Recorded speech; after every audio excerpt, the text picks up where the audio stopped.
do they just have a storehouse of hay somewhere?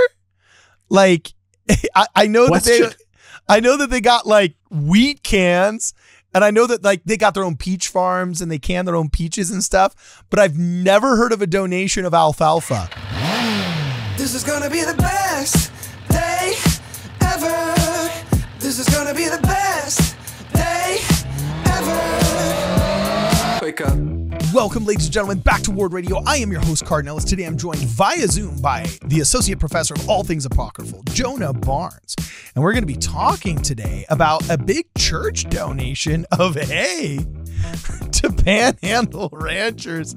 I can't believe I'm talking about this.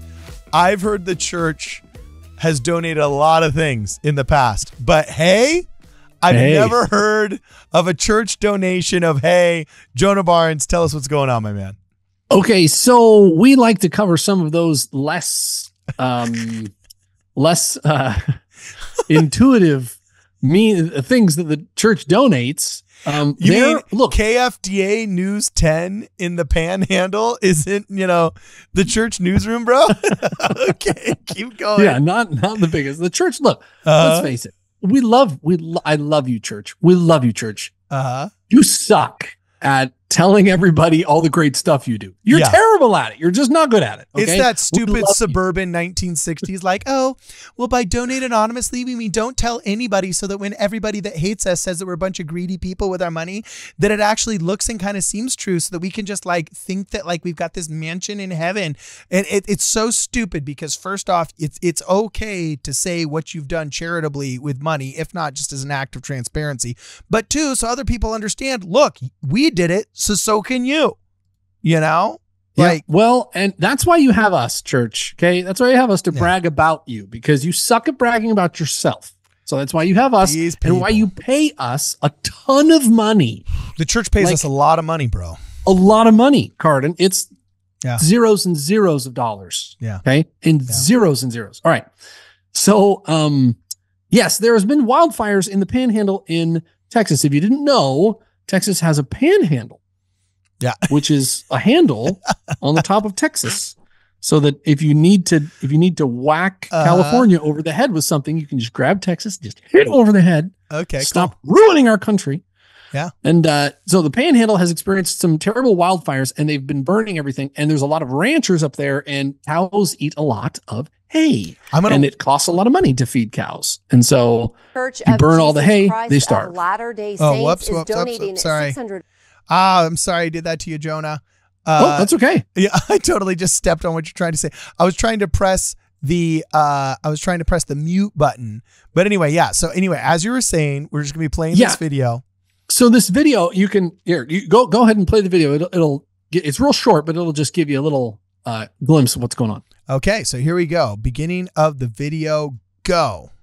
Of Latter-day Saints is donating 640 tons of hay to Texas Panhandle ranchers impacted by the wildfires. Over the next 8 weeks, 32 semi-trucks will deliver hay to areas affected. 2 loads have already been delivered to Hemphill County. Most of the hay is coming from ranches in Utah. The next delivery is scheduled to be next week, just north of Pampa. Wow, rock on. Okay. Yeah, that's pretty cool. Now, if you know anything about hay, you know that hay is really light. Hay is grass. And so if you're donating, let's see, I can even do the calculation here on the fly. You're donating 640 tons of it, depending on how much. And I know a little bit about how much, because I feed horses too. Wait, shut up. You have horses? I do. I have 2 horses. And that's a lot. That's a lot of money that the church is donating to help these. And like, think of how much hay that is. It's grass. A ton, 2,000 pounds of grass. You know how much grass that is? Grass doesn't weigh anything. It literally blows in the wind. And you're donating one ton. Now, 340 tons, that's a massive load of hay, of just grass. So somewhere in Utah is just the earth is bald from space, because we've shaved it all on behalf of the Texas Panhandle cows or something. That is so much hay. I looked at this and I was like, hey, that's kind of weird. And then I thought, that's a ton of hay. So yeah, wow. Yeah, the church is scorching the earth to help the ranchers in Texas. So okay, but here's my only question. The headline right here, if you read the headline, it says video. The Church of Jesus Christ of Latter-day Saints donates hay to panhandle ranchers. All right. Do they just have a storehouse of hay somewhere?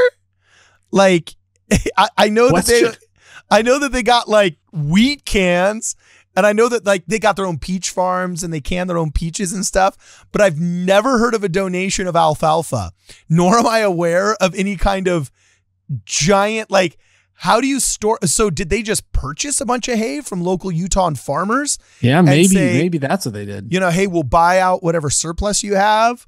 Or hey, we'll buy out hay. Buy out every surplus. Yeah, I don't know. Wouldn't that shock the economy of Utah if all of a sudden the church is sending about 640 tons of hay? I don't know. Maybe it's because the church owns a bunch of ranches in the hollow earth and it's all just hay fields in there, and that's where it's coming from. That's true. All right. Well, if you're an insider who knows a little bit more about this hay donation, then please comment below and let us know what happened, because this is one of the funnier. I mean, obviously not funny in the sense that we don't want to see anybody suffering from wildfires. Here in California, we've had crippling wildfires, and it's a wildly destructive force of nature. Wildly.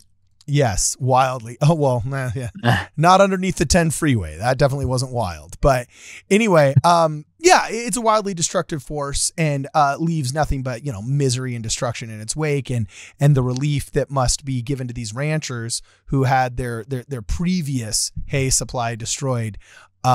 This must be a big relief. But at the end of the day, it is hay. Just remember the church will meet people where they are.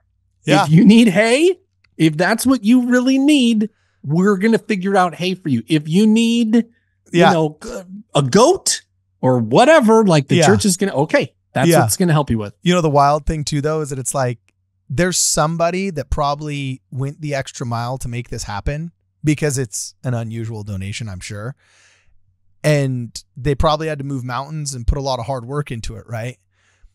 But the bang for your buck, you know what I'm saying? In bragging rights to your friends. Like, if you're like the diplomat that helped organize the fall of the Berlin Wall, for example, or else if you're like, the mission president that helped open up China when that finally happens, or whatever, You know what I'm saying?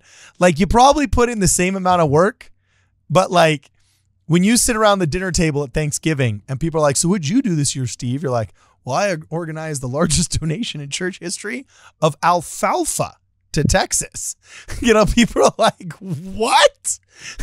You know what I'm saying? Like, what? And so bless this person that helped out getting this done, because I'm sure it needed to be done. But this is like one of the funnier stories I have covered. So anyway, any last words before we get out of here, my man? It's just more proof the church isn't trying to impress people or do flashy or sexy type of charity work. It's doing what needs to be done, even if it's just shoveling pitchforks full of hay. Yeah, rock on. Anyway, I love it. Let us know what you guys think in the comments below. And as always, for this and more, please check us out at WardRadio.com. This is gonna be the best day ever. This is gonna be the best day ever. Wake up, top of the morning. The bacon is crispy, the coffee is pouring. My meditation is peeling an orange. The bank says I'm already scoring.